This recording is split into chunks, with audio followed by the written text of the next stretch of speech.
Alright, we've got a series. It's an alternating series. It's given in this black form. And we want to know how many terms are necessary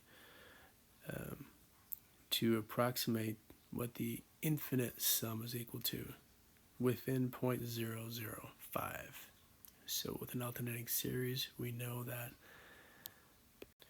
our error, which is the remainder, but not just the error, the magnitude of the error, which is the remainder, we know that that's bound by the magnitude of the first unused term.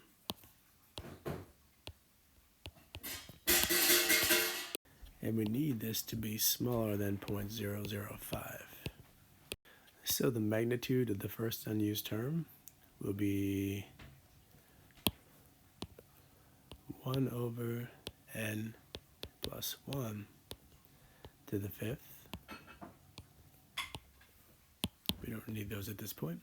That needs to be smaller than 0.005 or 5 1,000ths, which is the same thing as 1 200ths. No problemos. So we've got n plus 1 to the fifth has to be greater than 200.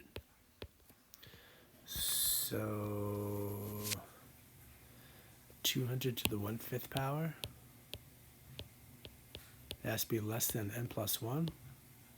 So if we subtract 1, n has to be greater than or equal to that. Now be careful, make sure you ask about this lower limit, because this problem said how many terms will it take.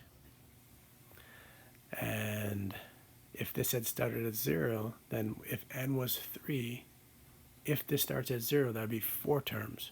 But in this case, it starts at 1, so if n was 3, it's 3 terms. So we don't have to make that adjustment.